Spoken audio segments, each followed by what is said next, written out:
Halo warga intelektual sekalian, kemarin lalu ada yang nanya, Bang, bagaimana kalau Pak Ahok atau Pak BTP jadi presiden di Indonesia? Apakah Indonesia akan maju? Nah, untuk menjawab pertanyaan ini, saya akan mencoba dengan cara yang baru ya, karena biasanya saya itu monolog ya, jadi saya akan berdiskusi dengan asisten saya, yaitu Mbak AI. Jadi saya akan nanya sama AI, apakah Indonesia akan maju kalau Pak Ahok memimpin Indonesia? Siapa yang penasaran? Halo Mbak AI, lu kenal sama BTP nggak? Lu kenal sama Pak Ahok nggak?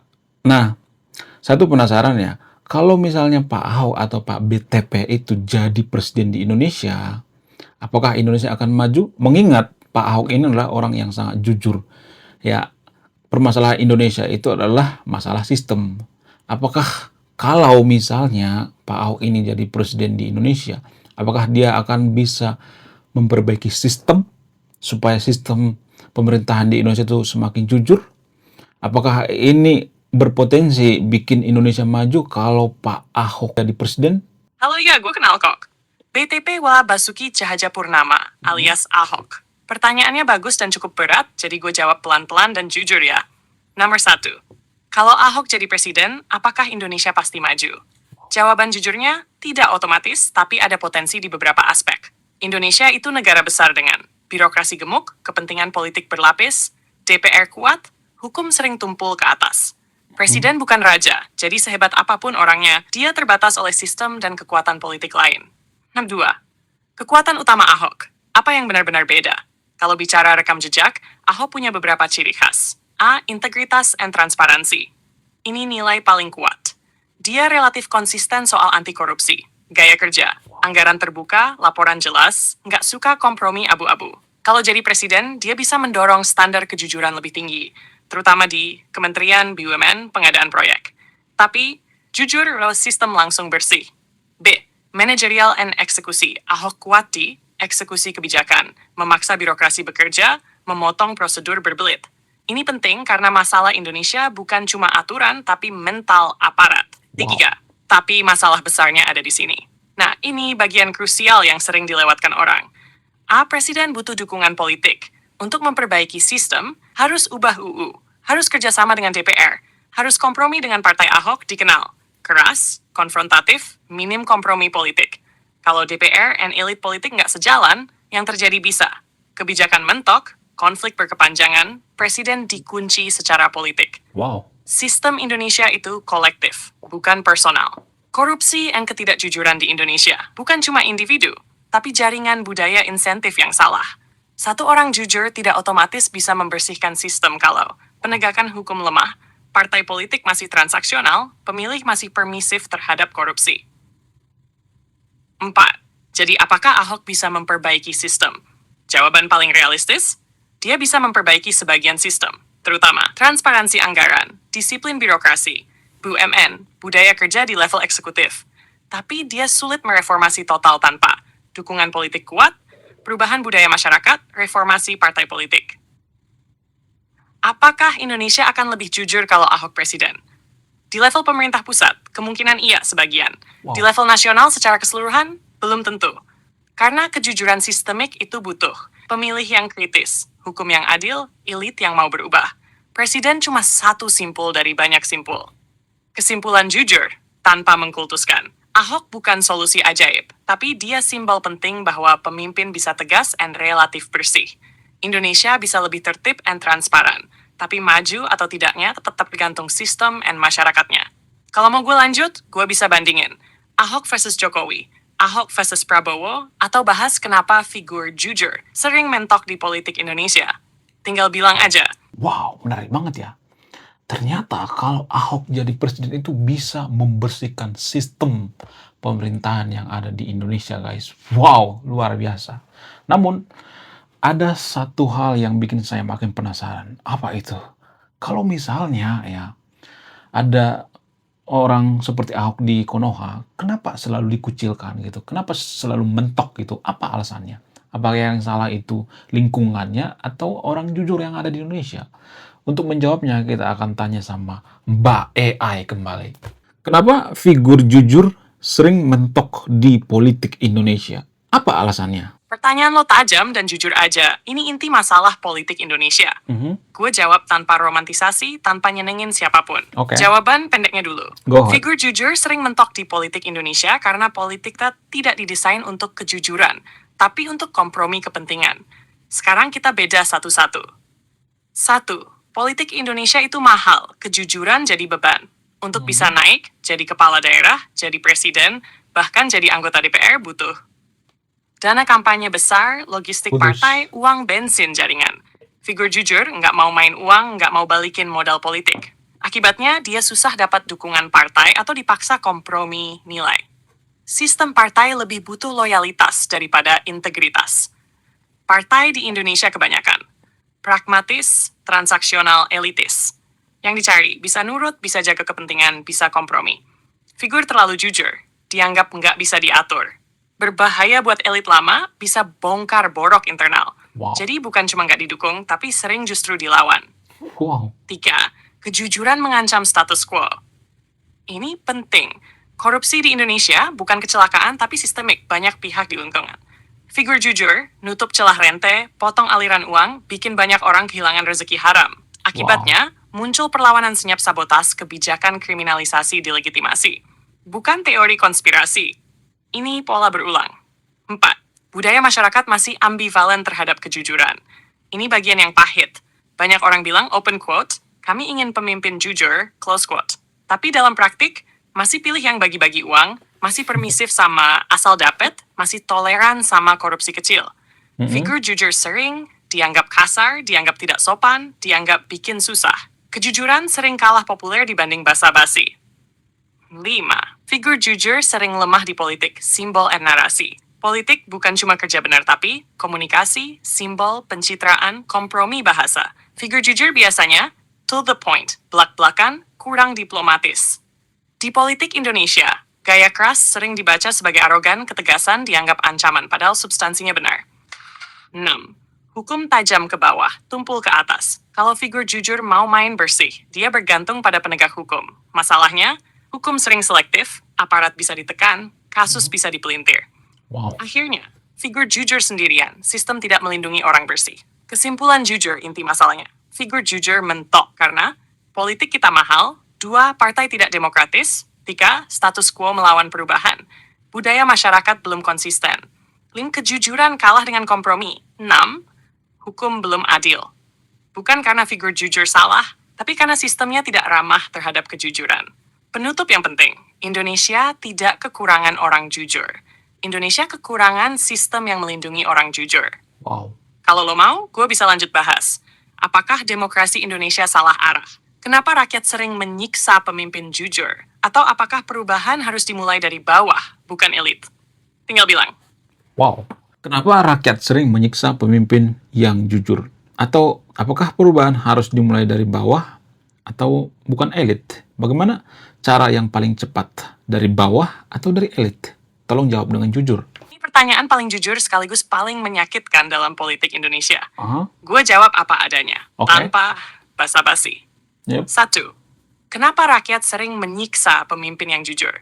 Jawaban jujurnya, karena pemimpin jujur sering memaksa rakyat bercermin pada kebiasaan buruknya sendiri. Lebih rinci ya. A. Pemimpin jujur bikin hidup nggak nyaman. Pemimpin jujur biasanya nutup celah curang, nertibin aturan, nol toleransi pelanggaran kecil.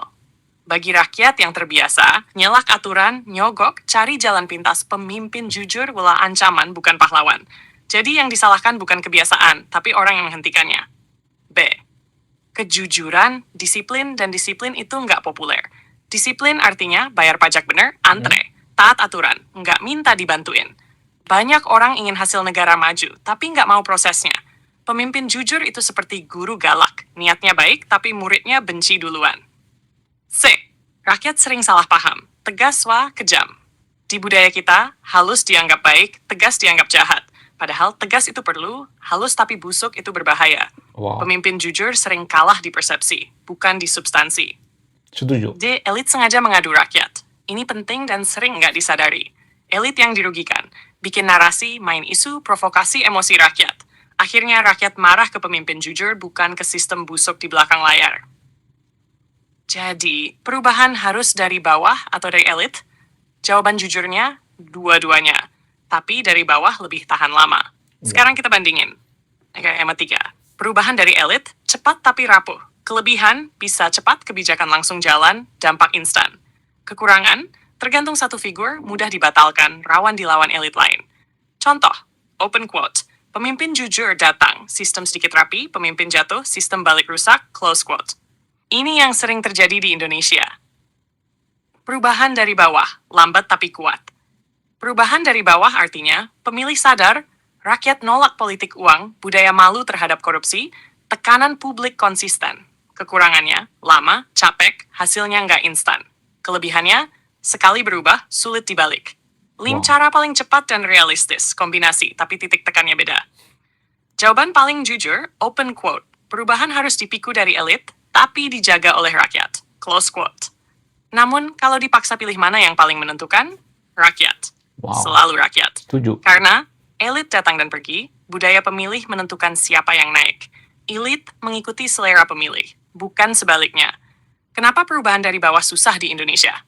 Jawaban pahit, pendidikan politik rendah, ekonomi bikin orang pragmatis, survival lebih penting daripada idealisme. Politik uang masih efektif. Jadi jangan heran kalau pemimpin jujur kalah, pemimpin ramah amplop menang. Kesimpulan jujur, tanpa romantisasi. 1. Pemimpin jujur sering disiksa, karena bikin orang nggak nyaman. Rakyat sering belum siap hidup disiplin. 3. Elit bisa memicu perubahan, tapi nggak bisa menjaga. 4. Rakyat yang sadar adalah kunci. Perubahan cepat dari elit itu rapuh. Perubahan lambat dari bawah itu tahan lama. Negara maju bukan karena pemimpin hebat, tapi karena rakyatnya tidak mentoleransi kebusukan. Setuju. Kalau lo mau, gue bisa lanjut bahas. Apakah demokrasi cocok untuk masyarakat yang belum disiplin? Apakah Indonesia butuh pemimpin keras? Atau apa peran generasi muda sebenarnya? Tinggal bilang. Kalau ada jutaan orang seperti Ahok atau BTP, orang yang jujur di Indonesia, ada jutaan orang, apakah Indonesia akan maju? Kemudian kenapa Indonesia itu tidak diajarkan tentang pendidikan politik? Apa alasannya? Kemudian, apakah Indonesia itu sesuai dengan demokrasi? Apakah Indonesia itu sudah siap dengan demokrasi dengan kondisi sekarang ini masyarakat yang kurang jujur? Bagaimana fakta yang sebenarnya? Tolong jawab dengan jujur. Gue jawab seterang mungkin, apa adanya, tanpa romantisasi Ahok dan tanpa nyalahin rakyat doang. Oke. Kita bedah satu persatu. Aha. 1. Kalau ada jutaan orang seperti Ahok, jujur dan tegas, apakah Indonesia akan maju? Jawaban jujurnya, ya, hampir pasti. Wow. Tapi dengan catatan penting, kalau jutaan orang seperti Ahok itu bukan cuma berani ngomong anti korupsi di mulut, tapi juga konsisten taat aturan, nol toleransi curang meski rugi pribadi. Berani kehilangan privilege demi keadilan Indonesia akan berubah secara struktural. Kenapa? Karena sistem rusak hidup dari mayoritas yang permisif, korupsi butuh banyak orang diam and ikut, politik busuk butuh pemilih yang bisa dibeli. Kalau jutaan orang nolak uang sogokan, nolak politik uang, nolak asal kenal orang dalam sistem lama ambruk sendiri. Masalah hari ini bukan kurang figur jujur, tapi orang jujur masih minoritas penentu. Kenapa Indonesia tidak serius mengajarkan pendidikan politik? Jawaban jujurnya pahit, karena rakyat awam lebih mudah dikendalikan. A. Pendidikan politik bikin elit kehilangan kontrol. Wow. Kalau rakyat paham, fungsi DPR, cara anggaran dicuri, cara kebijakan dimainkan, hak dan kewajiban warga negara, maka elit nggak bisa sembarangan bohong. Politik, identitas nggak laku, janji kosong mudah dibongkar. Buat elit oportunis, ini bahaya. B. Pendidikan politik sengaja diganti dengan formalitas yang diajarkan di sekolah.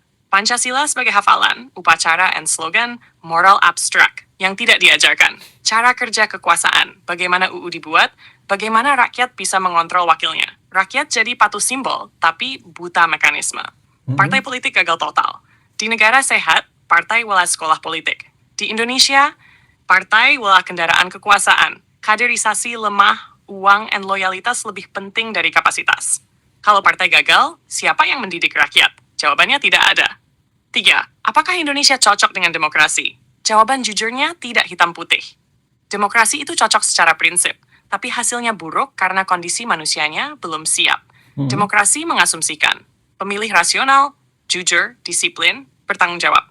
Realitas Indonesia, politik uang masih efektif, hukum tidak konsisten, kejujuran sering dianggap bodoh, Yang licik sering dianggap pintar. Jadi yang rusak bukan demokrasi, tapi fondasi manusianya. Apakah Indonesia sudah siap demokrasi dengan masyarakat kurang jujur? Jawaban paling jujur, belum sepenuhnya siap. Tapi ada dua pilihan. Satu, mundur dari demokrasi, berbahaya, rawan tirani. Dua, tetap demokrasi sambil berdarah-darah. Memperbaiki mental Indonesia memilih opsi kedua, dengan segala kekacauan. Demokrasi di Indonesia sekarang, jalan, tapi pincang. Sah, tapi mudah dimanipulasi. Bebas, tapi belum bertanggung jawab. Fakta paling jujur yang jarang diucapkan. Ini inti semuanya. Open quote. Indonesia tidak kekurangan orang pintar. Indonesia tidak kekurangan orang jujur. Indonesia kekurangan kejujuran yang menjadi mayoritas budaya. Close quote. Satu Ahok bisa bikin sistem terganggu. Jutaan Ahok bisa bikin sistem runtuh dan diganti. Kesimpulan jujur, tanpa mitos. 1. Jutaan orang jujur, Indonesia hampir pasti maju. 2. Pendidikan politik dilemahkan karena elit takut rakyat cerdas. 3. Demokrasi cocok secara prinsip, tapi belum matang secara praktik. 4. Masalah Indonesia bukan sistemnya saja. 5. Masalahnya, kualitas kolektif manusianya. Kalimat penutup yang keras tapi nyata. Open quote, negara tidak hancur karena orang jahat, tapi karena orang baik memilih diam atau ikut sistem. Close quote. Kalau lo mau, gue bisa lanjut ke, apakah Indonesia butuh pemimpin keras dulu? Apakah perubahan harus nunggu generasi baru? Atau apa yang bisa dilakukan satu orang jujur di sistem busuk? Tinggal bilang. Apa yang bisa dilakukan satu orang jujur di sistem busuk? Pertanyaan ini sunyi tapi dalam. Wow. Gue jawab tanpa heroisme palsu dan tanpa janji manis. Jawaban jujur singkat. Satu orang jujur tidak bisa menyelamatkan sistem busuk, tapi dia bisa merusaknya, mengganggunya, dan menyalahkan orang lain. Dan itu tidak kecil. Sekarang kita uraikan apa saja yang benar-benar bisa dilakukan satu orang jujur. 1. Dia bisa jadi batu sandungan sistem. Sistem busuk hidup dari semua orang ikut main, semua orang diam, semua orang kompromi. Satu orang jujur, nolak tanda tangan, nolak ikut skema, nolak jalan pintas. Akibatnya, proses melambat aliran uang tersendat orang lain jadi gelisah. Ini kelihatan kecil, tapi sangat mengganggu. 2.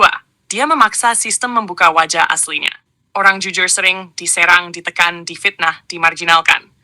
Ironisnya, justru di situ kebusukan sistem kelihatan jelas. Tanpa orang jujur, sistem busuk terlihat normal, semua tampak baik-baik saja. Satu orang jujur cermin yang dibenci. 3. Dia memberi standar baru, walau sendirian. Orang jujur bikin orang lain mikir, sebenarnya bisa ya kerja tanpa nyogok. Berarti alasan gue selama ini cuma pembenaran. Sebagian akan benci, menjauh. Tapi sebagian kecil akan ikut belajar, diam-diam meniru. Perubahan besar selalu dimulai dari minoritas aneh. Mantap. 4. Dia jadi referensi moral, bukan idola. Bukan semua orang jujur harus viral. Tapi keberadaan dia jadi cerita, jadi pembanding, jadi bukti bahwa kejujuran itu nyata. Saat krisis datang, orang akan cari yang konsisten, bukan yang paling manis. Makar 5. Dia memilih bertahan atau pergi. Dua-duanya sah. Jawaban jujur juga begini. Ada orang jujur yang bertahan. Ada yang memilih keluar dari sistem. Keluar bukan berarti kalah.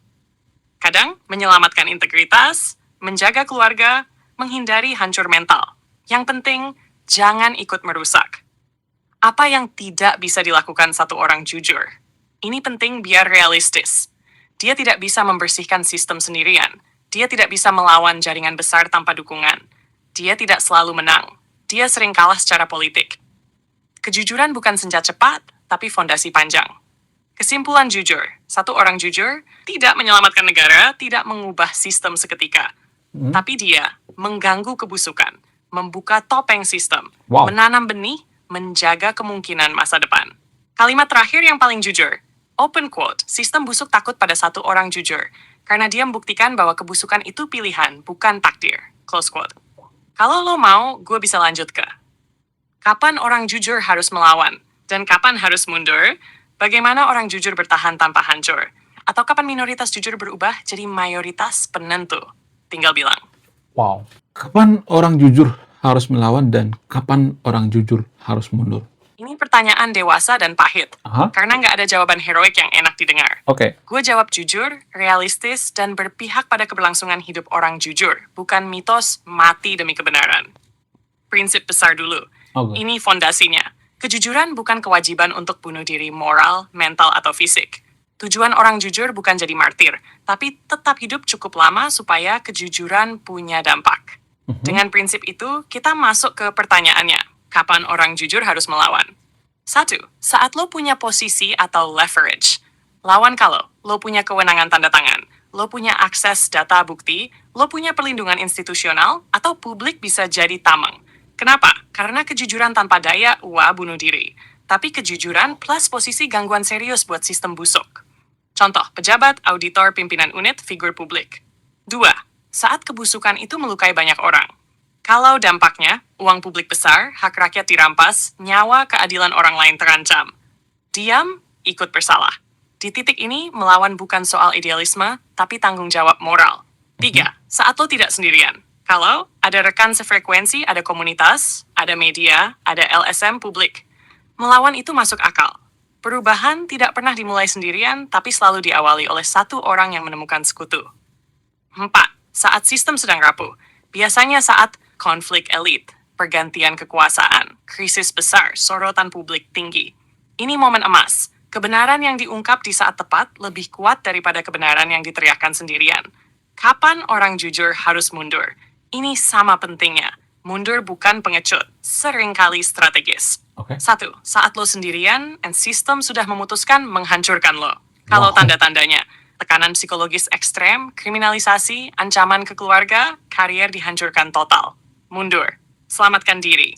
Sistem busuk tidak layak dapat pengorbanan hidup lo. 2. Saat perlawanan lo tidak berdampak apa-apa. Kalau bukti lo dikubur, semua pintu ditutup, suara lo dipelintir, publik nggak peduli. Melawan saat itu cuma memuaskan ego moral, bukan mengubah apapun. Lebih baik, kumpulkan tenaga, cari arena lain. Head 3. Saat lo mulai dipaksa ikut kotor agar bisa bertahan. Kalau sistem bilang, open quote, ikut sedikit aja nanti lo bisa beresin dari dalam, close quote. Itu jebakan klasik. Di titik ini, mundur lebih jujur. Bertahan, perlahan, jadi bagian sistem. 4. Saat kesehatan mental lo hancur. Ini jarang dibahas, tapi paling penting. Kejujuran yang bikin depresi, putus asa, kehilangan diri sendiri. Itu bukan keberanian, itu kehancuran. Orang jujur yang hancur tidak bisa menolong siapapun. Ingat, ini baik-baik. Open quote, lawan saat lo bisa mengubah arah. Mundur saat lo hanya jadi korban. Wow. Close quote. Atau versi lebih kerasnya, open quote, kejujuran yang cerdas itu strategis, bukan nekat. Penutup yang paling jujur. Sistem busuk lebih takut pada orang jujur yang sabar dan hidup lama daripada orang jujur yang cepat hancur dan dilupakan. Kalau lo mau, gue bisa lanjut bahas cara bertahan hidup sebagai orang jujur di sistem kotor, bagaimana mengenali sekutu yang benar, atau kapan waktunya orang jujur masuk politik versus tetap di luar. Tinggal bilang. Oke, singkat saja. Cara bertahan hidup sebagai orang jujur di sistem yang kotor. Singkat, padat, jujur. Oke. Cara bertahan hidup sebagai orang jujur di sistem kotor. 1. Jangan sendirian. Cari 1-2 orang sefrekuensi. Minoritas kecil lebih kuat daripada sendirian. 2. Pisahkan integritas dari ego. Nggak semua kebusukan harus lo lawan sekarang. Pilih momen. Pegang garis merah pribadi. Tentukan dari awal apa yang nggak akan pernah lo lakukan, apapun risikonya. 4. Dokumentasikan segalanya. Simpan bukti. Orang jujur hidup lebih lama kalau punya data. 5. Bangun nilai di luar sistem skill, reputasi, jaringan. Supaya kalau harus keluar, lo nggak mati. 6. Berharap sistem adil. Berharap lo kecewa. Bersiap bertahan. Keluar dengan kepala tegak kalau perlu. Mundur tepat waktu lebih bermartabat daripada rusak pelan-pelan. Intinya, open quote, orang jujur bertahan bukan dengan nekat, tapi dengan sadar diri dan strategi. Close quote. Kalau lo mau satu kalimat pamungkas, jaga integritas, tapi jangan korbankan hidup. Kasih ya. Nanti kita akan bahas lagi ya di next video kalau ada yang mau ya. Oke? Terus di kolom komentar ya kalau mau nanya apa aja gitu ya. Oke, sekian video ini. Terima kasih sudah menyimak habis. Saya kaum intelektual, salam rasional.